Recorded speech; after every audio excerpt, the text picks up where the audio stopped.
Rimuru Tempest, a slime who dreams above all of a peaceful and harmonious world, nevertheless carries within himself a power capable of reshaping reality itself. Chaos Creator, a force that defies the established order of the world. In the final volume, Volume 23, he is now designated by a new prestigious title, and the work finally approaches the ultimate mystery of his true identity. From the very first moments, Rimuru intrigues the most ancient beings through his completely unexpected actions. Indeed, exchanging names with the species of the true dragons, a practice reserved for entities of colossal power, and possessing skills capable of directly interfering with the very system of the world itself, all of this places him resolutely apart. This video focuses precisely on Rimuru's secret identity, as well as on that strangely familiar, almost nostalgic sensation that certain characters feel in his presence. We will also address elements from the final volume. Rimuru never stops repeating it. He is not an evil slime. He does everything he can to remain a harmless, peaceful, almost naive being. Yet behind this facade lies the story of a man, Satoru Mikami, who sacrificed his life to protect a younger colleague. Transferred into a parallel world in the form of a slime, his dearest wish remains to live simply, joyfully, in peace. This deep desire guides each and every one of his decisions. Before his death, Satoru Mikami had formulated a rather particular regret, that of never having been able to fully enjoy the company of women in his previous life. It is this precise regret which, during his reincarnation, gave birth to the unique skill Predator. This ability, initially relatively simple, never stopped evolving until it became a terrifying force, capable of completely absorbing an opponent, annihilating attacks capable of destroying entire worlds, and adapting to any threat. And speaking of his famous regret, do you know what type of woman Rimuru truly prefers? Or, more precisely, which race truly attracts him? A small hint, very clear elements were already given as early as the first season. Nothing is left to chance. So let's see. Give your answer in the comments. We're going to have a good laugh. And above all, we'll see who was really paying attention. To your keyboards. Thus, shortly after his reincarnation, Rimuru appears in the Sealed Cave, a place deeply marked by the presence of the storm dragon Veldora. The continuous leakage of his immense quantity of magicules has transformed the environment. Hippocute grass grows in abundance, offering near-infinite regeneration, and high-quality magic stones literally cover the ground. This excess of magicules has strengthened all the monsters present, except that Rimuru, from the moment of his arrival, instantly adapts to this extreme environment and begins accumulating abilities at an abnormal speed. What makes the situation even stranger is that Satoru Mikami had already acquired several skills even before his reincarnation was fully completed. The manifestation of Great Sage within him seems almost predestined, as if a karmic bond had chosen it to accompany him. The regret expressed on his deathbed, that of having remained a virgin his entire life, first gave rise to the extra skill Sage, which then evolved into the unique skill Great Sage. This skill would become one of Rimuru's major pillars, even rivaling Predator. Great Sage possesses several powerful sub-skills: analytical appraisal, parallel calculation, chant annulment, thought acceleration, allowing the perception of the surrounding world 1,000 times faster, all of creation. Analysis allows the acquisition of detailed information on everything absorbed into the stomach. Parallel calculation separately processes data without disturbing the main line of thought. But the true strength of Great Sage is not only technical, it is its ability to engage in dialogue, to instantly answer Rimuru's questions with mechanical precision while giving the illusion of an independent personality. At first, it merely borrows part of the functions of the voice of the world and modifies itself in order to simulate consciousness. Yet, in only a few days, it stabilizes its abilities and far surpasses this simple borrowing. This speed of evolution is, in itself, highly suspicious. For Rimuru, cast naked and unarmed into an unknown and dangerous world, Great Sage represents an irreplaceable support. Thanks to all of creation function, which accesses all non-hidden laws of the world, it can answer almost any question. After absorbing Storm Dragon Veldora into the stomach, it blocks all interference from the dragon while borrowing his magicules at will. Control so absolute that Veldora temporarily comes to doubt Rimuru's benevolence. Later, when he understands that this is a separate entity, he is left deeply shocked. Great Sage also provides automatic battle mode. It then takes total control of Rimuru's body and fights with terrifying efficiency. During its early activation, it overwhelms monsters such as the Orc Lord, against whom Rimuru was struggling, to the point that even Hakuro, who was observing the scene, is left astonished. This mode will be used multiple times thereafter, and with each evolution of Great Sage, combat strategies become increasingly sophisticated and relentless. The event that, from the very first moments of his new life, definitively seals Rimuru's exceptional nature is without a doubt his encounter with Storm Dragon Veldora. The species of the true dragons possesses such an overwhelming concentration of magicules that very few beings are capable of simply standing in their presence without trembling or collapsing. Yet a newly born slime dares to approach Storm Dragon Veldora, who was then imprisoned within his eternal seal. Not only does he engage him in conversation, but he also displays extraordinary intelligence and a power that already seems to verge on A rank. Highly intrigued, Veldora's curiosity is further awakened when this slime reveals himself to be a reincarnated being, an existence exceedingly rare in this world. On an unexpected proposal from Rimuru, the two seal their budding friendship through an exchange of names, an act symbolic and reserved for absolute equals, engraved directly into the soul. Rimuru offers Veldora the family name Tempest, while Veldora names the slime Rimuru. Thus, from his very first steps, Rimuru is granted an incomprehensible status, a slime considered the equal of a true dragon. But what makes the situation even more aberrant is that it is the slime who, first, gives a name to the dragon. Normally, the act of naming consists of the stronger being bestowing part of its power upon the weaker. Yet here, it is Rimuru who first imposes a shared name upon Veldora. At that moment, the two truly exchange their power reciprocally, in an atmosphere of complete trust, something practically impossible without a deep and immediate bond. Rimuru will only later understand the true significance of the act of naming, when he himself names the goblins and then the Tempest Wolves. Everything suggests that even during this historic exchange with Veldora, Great Sage discreetly played a crucial role in making the operation possible. After defeating the Orc Lord, Rimuru obtains the Demon Lord seed necessary to access the rank of Awakened Demon Lord. Because of Clayman's schemes, which cause heavy losses among the inhabitants of his young nation, Rimuru makes the irrevocable decision to carry out the Harvest Festival ritual. By sacrificing 10,000 human souls, he completes his awakening as a true Demon Lord, defeats Clayman, and forces the other Demon Lords to acknowledge his legitimacy within the Council of the Ten Great, which has become the Octagram. At first, the Rimuru Tempest Federation, a nation of monsters, is scorned and attacked by humans. But from the moment Rimuru fully becomes aware of his resolve, his position in the world changes radically. News of the advent of a new Demon Lord spreads like wildfire, accompanied by a persistent rumor. The legendary storm dragon Veldora is also said to reside in this country. Some mockingly claim that it is nothing more than a drawing of a dragon, but others, more sensitive to the flow of magicules, firmly believe it. From that moment on, the world's perception of Rimuru shifts definitively. Why does Rimuru attract so many powerful beings? Why do demons, in particular, seem irresistibly drawn to him? The answer likely lies in the very nature of his soul. From their very first meeting, Veldora had perceived within Rimuru a soul of exceptional solidity, almost abnormal for a mere reincarnated being. When the original Noir, the primordial Diablo, is summoned, he immediately senses a strangely familiar presence and swears absolute loyalty to Rimuru. Yet Noir has often manifested in the material world in the past. Therefore, it is not his mere appearance that awakens this nostalgia. Everything indicates that it is Rimuru's soul itself that provokes this sensation.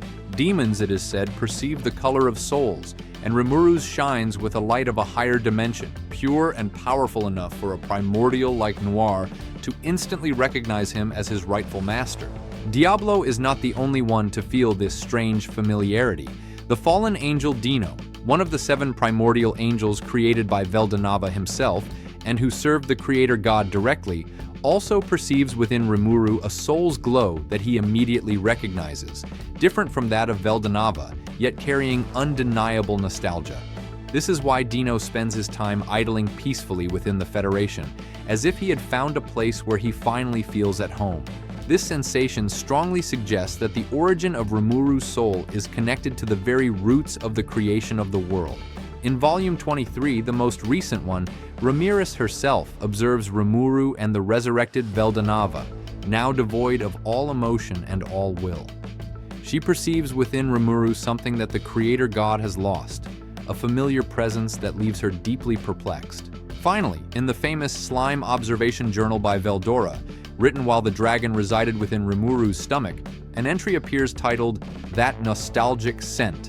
The episode takes place just after the meeting between Rimuru and the dwarf king Gazel Dwargo. Thanks to Great Sage, which uses part of the functions of the voice of the world, Rimuru manages to communicate directly with Veldora within his isolated space. At the moment when Rimuru is about to name 500 new monsters, Great Sage precisely calculates the maximum amount of magicules that Rimuru can safely expend and, on its own initiative, automatically supplies the required energy from Veldora's reserves. Veldora, observing all of this from inside the stomach, is utterly astonished by the very idea that a being could borrow the functions of the voice of the world in order to clearly transmit its will to the outside. This unexpected creativity leaves him speechless. Meanwhile, outside, during the same period, Rimuru crosses paths with Shizu, who is then traveling with a group of adventurers. Veldora, sensing her power from a distance, unhesitatingly compares her to King Gazel Dwargo himself, a strength that fills him with excitement at the incredible diversity of humans. Yet the mystery of this nostalgic scent mentioned in his journal remains entirely unresolved, with no clear explanation at this stage. In the world of tensura, the word scent or fragrance is often used to describe what particularly attracts Rimuru: appetizing dishes or the presence of elegant and charismatic women, such as Testarossa or Velgrind. Here, no meal is involved, and the only female figure present is Shizu. However, for Veldora, nothing about her should evoke even the slightest nostalgia. No connection, no shared memory. Taking into account the revelations of Volume 23, one might imagine a link between Rimuru and Shizu, but this remains forced and unconvincing. Veldora, having undergone countless regenerations, has lost a large part of his most ancient memories.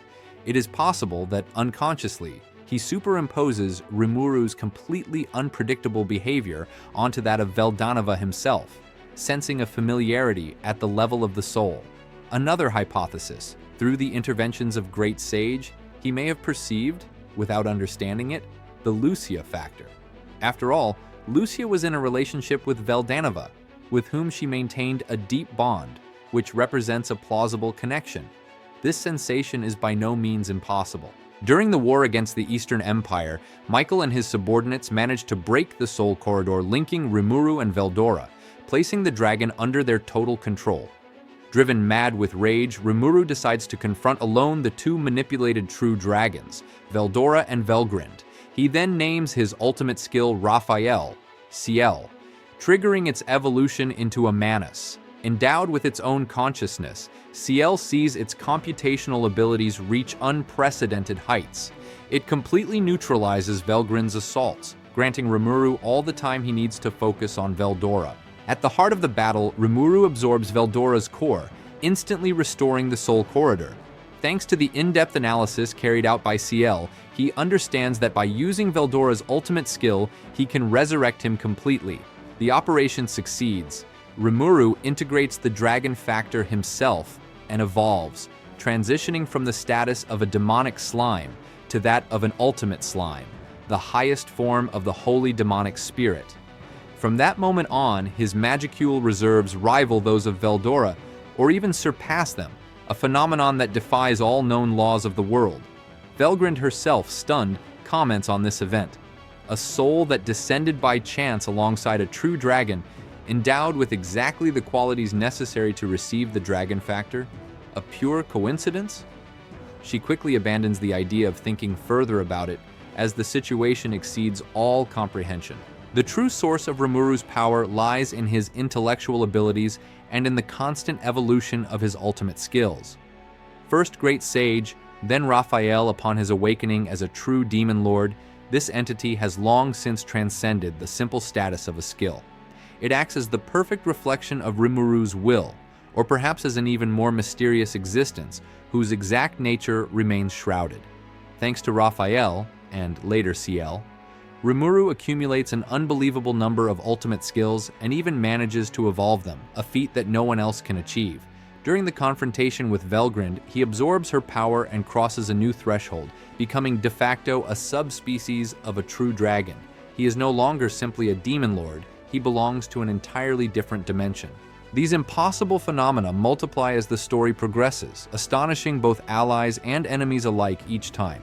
Even the true dragons themselves are not spared. From Volume 23 onward, the reactions of the true dragons to Rimuru's absolute abnormality become particularly striking.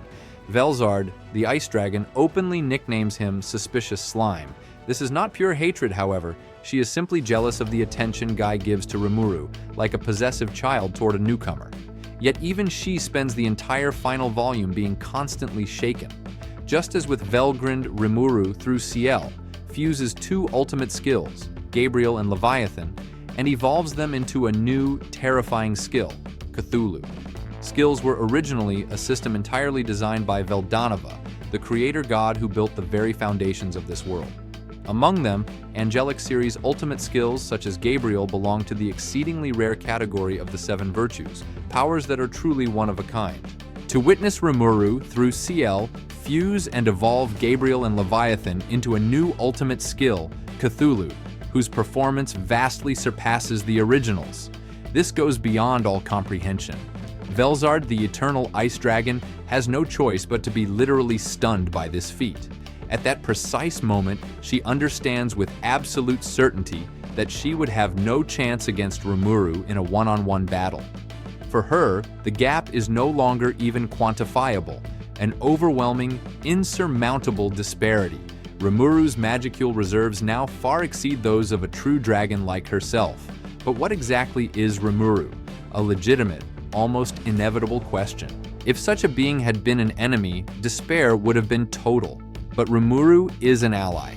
Velzard, who secretly knew of Veldanava's return and of the threat of total destruction looming over the world, had been living in deep, almost resigned anguish. Rimuru represents for her an unexpected ray of hope, a chance at salvation. All the suspicion and jealousy she harbored toward him, particularly that possessiveness regarding Guy, completely evaporate. She becomes a loyal and determined ally. That said, she has no intention of letting Rimuru's reckless behavior slide. On the contrary, she teams up with Guy to relentlessly keep track of his ever more extravagant exploits, with curiosity mixed with suspicion.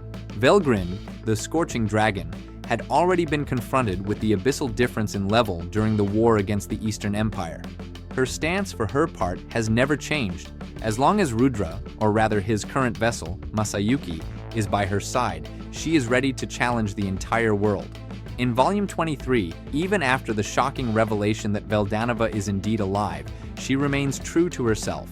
She calmly entrusts her will to Masayuki and chooses to oppose the creator god alongside Rimuru. After all, Masayuki and Rimuru share a friendly and respectful relationship, and Rimuru is personally the one who allowed Velgrind to reunite with the man she loves. She often teases him by calling him an idiot or a fool, but these jabs are in fact the mark of deep trust and playful affection. And in any case, if things were ever to turn bad, she could always cancel the True Dragon release. Even in the improbable scenario where Masayuki and Rimuru were to become enemies, Velgrind could never betray Rimuru. The bond is far too strong.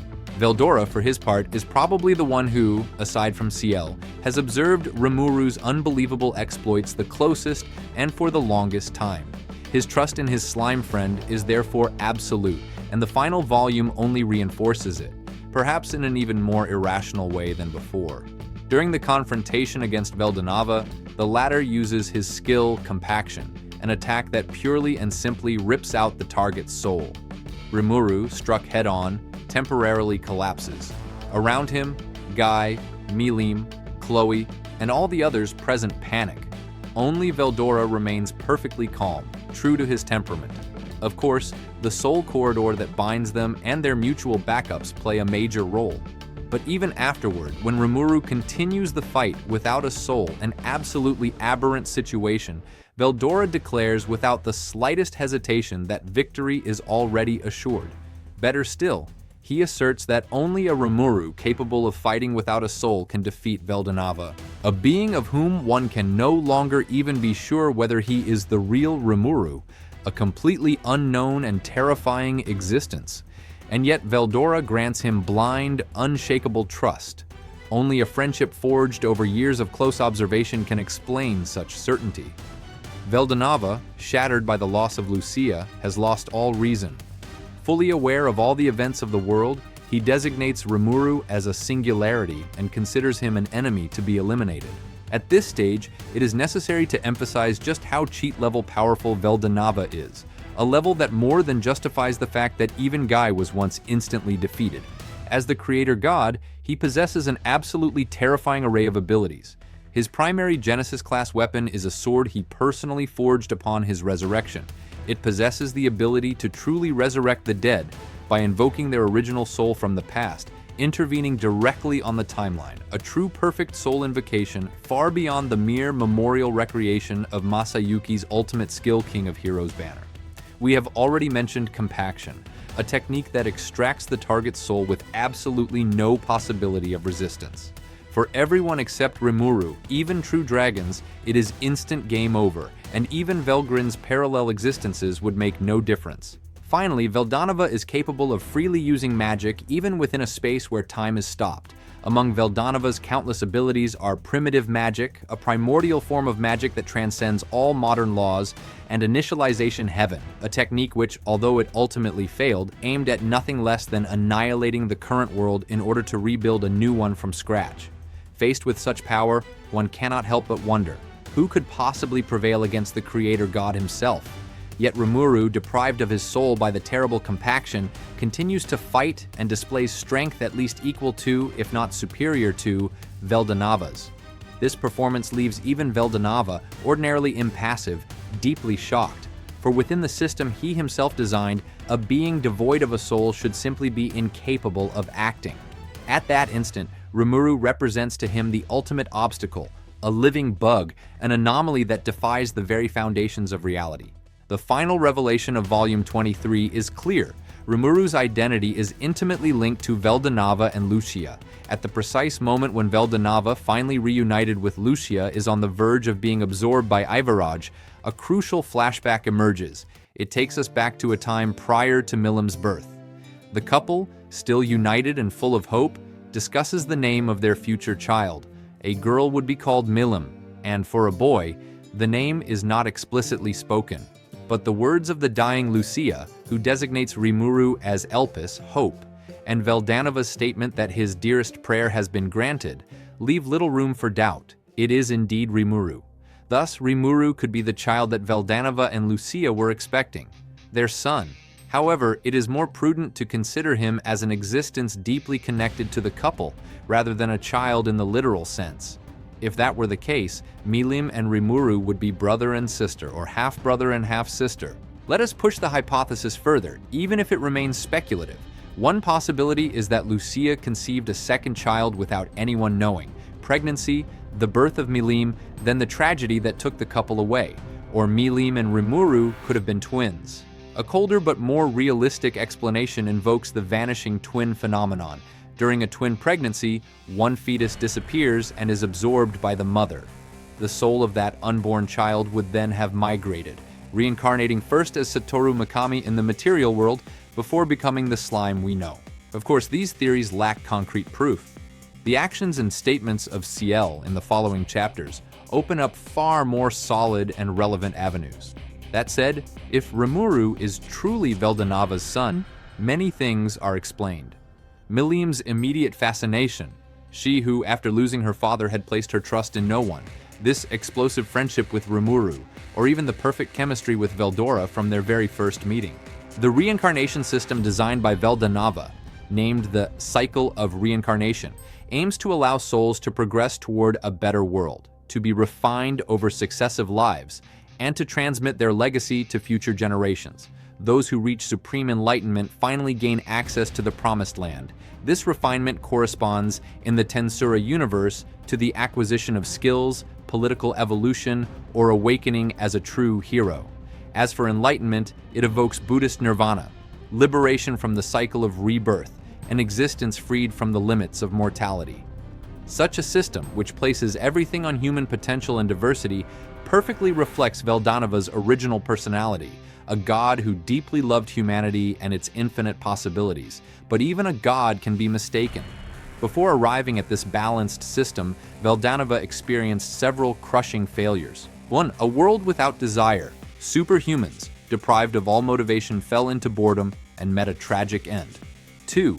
A world without death. Immortality gave rise to stagnation and despair. 3. A world with predators to maintain tension. Better, but the constant fear of death generated suffering and chaos. These errors show that at this stage, Veldanava had already renounced absolute omniscience and omnipotence. For example, the Primordials, the original demons, were born unintentionally when Veldanava created the 7 primordial angels from the great spirits of light.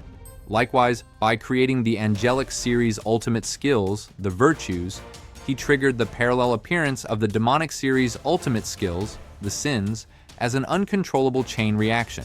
Even when faced with a Rimuru who, deprived of his soul by the terrible compaction, continues to oppose him fiercely, Veldanava comes to formulate an erroneous hypothesis. What if it were a Manus? This misconception clearly reveals that the creator god, having abandoned absolute omniscience and omnipotence, is no longer capable of understanding everything, even as the founder of the world. He is not infallible. In reality, Veldanava was attempting to gather the fragments of Lucia's soul, her factors, through the reincarnation system he himself had designed. Yet he does not succeed completely. Worse still, he is entirely unaware that Ciel, on her side, was discreetly recovering those same factors in an attempt to achieve a complete reconstruction of Lucia. Why does Veldanava fail to collect them? The answer seems to lie in the nature of the bearers of these fragments. With the exception of Rimuru, Lucia's factors had incarnated within humans endowed with exceptional spiritual strength: Shizu Izawa, Hinata Sakaguchi, Chloe Aubert, and several others. All of them, or nearly all, reach the status of saint, champion, or true hero. Now, as we have seen with the reincarnation system, those who rise to the rank of saint or hero transcend the limits of human mortality. They escape the cycle of reincarnation established by Veldanava. The direct consequence is that these souls become undetectable to him.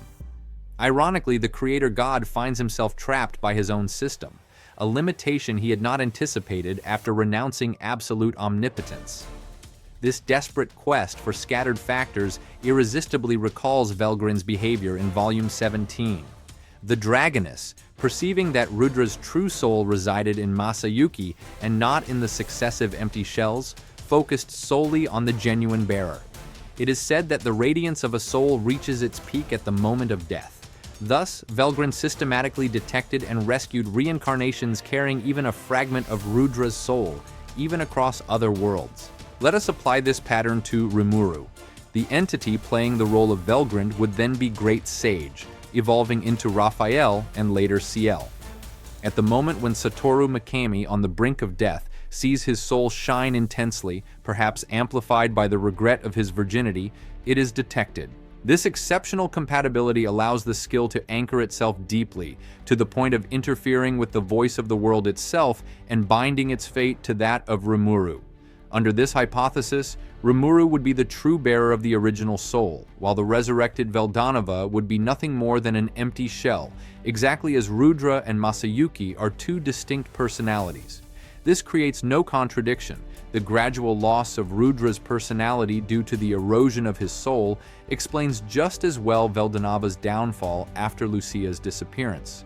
In the same way that Rudra could be temporarily resurrected once the factors were almost entirely gathered, Ciel manages to bring Lucia back for a brief moment.